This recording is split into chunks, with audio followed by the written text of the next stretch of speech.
Lorsque les deux sœurs redescendirent au salon, elles étaient presque élégantes dans leurs robes de toile, et elles avaient l'air si robustes, si joyeuses qu'on ne pouvait guère faire attention à leur toilette. Madame Claire soupira. « Vous êtes bien plus gentille vraiment quand vous êtes bien coiffée. » Guy était en train de réparer une vitre avec un vieux morceau de verre et du papier huilé. « C'est Louis qui l'a cassé. »« Ah, quand deviendrez-vous raisonnable ?» La pauvre Madame Claire tenait dans sa main le dernier bulletin envoyé par le collège de Thonon. « Denis, tu es encore 12e en histoire, 12e sur 13 élèves. »« Que veux-tu, bonne maman? Je n'ai pas de mémoire. »« Mais que feras-tu plus tard? »« J'irai travailler aux États-Unis avec mon oncle Daniel. » Il y eut un silence. Ils pensaient tous à cet oncle qui venait chaque année à Nernier, ses malles pleines de merveilles, et qui avait un magnifique palais, là-bas, à la Nouvelle-Orléans, au bord de la mer.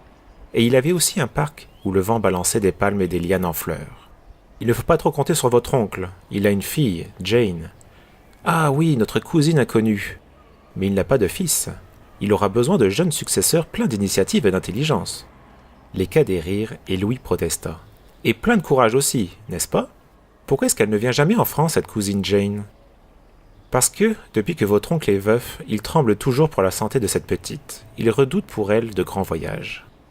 Françoise se regardait avec complaisance dans une glace toute tachée. Il n'a pas écrit depuis 10 mois. Oh, il n'aime pas écrire. Madame Claire ne s'inquiétait pas. Elle avait reçu, comme d'habitude, la pension que lui faisait l'oncle de ses petits-enfants. Rien d'anormal ne se passait donc à la Nouvelle-Orléans dans la belle maison bercée par le bruit de la mer et des palmes. Tous les clercs, oui, tous comptaient sur l'oncle Daniel. C'était lui qui doterait ses deux nièces, lui qui procurerait des situations aux trois garçons. Alors, pourquoi se tourmenter? Pourquoi travailler entre des piles de livres ennuyeux, tandis que le lac était si beau, là-bas, au bout du chemin? Au revoir, grand-mère, nous partons pour Messery. Et les deux sœurs s'éloignèrent gravement, toutes fières d'avoir des robes propres et aussi des rubans de velours bleu dans leurs cheveux bruns. Quand l'oncle Daniel viendra cet été, il faudra lui demander des robes de soie et de grands chapeaux de paille comme celui de Jacqueline. Elles marchèrent paisiblement durant 500 mètres, mais ensuite elles se mirent à courir de nouveau comme de jeunes folles, et elles étaient décoiffées quand elles entrèrent dans le jardin des deux Prévôtel. Il y avait déjà une demi-douzaine de fillettes qui bavardaient sur la terrasse dans la belle lumière de mai.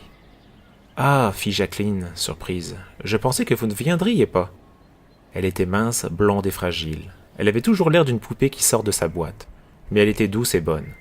Ses amis échangèrent des regards rapides, puis il y eut un silence gêné. « Pourquoi pensiez-vous cela ?» demanda Nicole, naïvement. « Nous avions justement des robes encore neuves. » Les autres ne songèrent pas à sourire en examinant les robes encore neuves, et Jacqueline rougit. « Non, bien sûr, il ne s'agit pas de ça. Je croyais que vous deviez savoir. »« Quoi donc ?» Les yeux des petites Claires s'ouvraient tout grands. « Qu'y a-t-il donc ?»« Je ne sais pas, c'est peut-être une erreur. »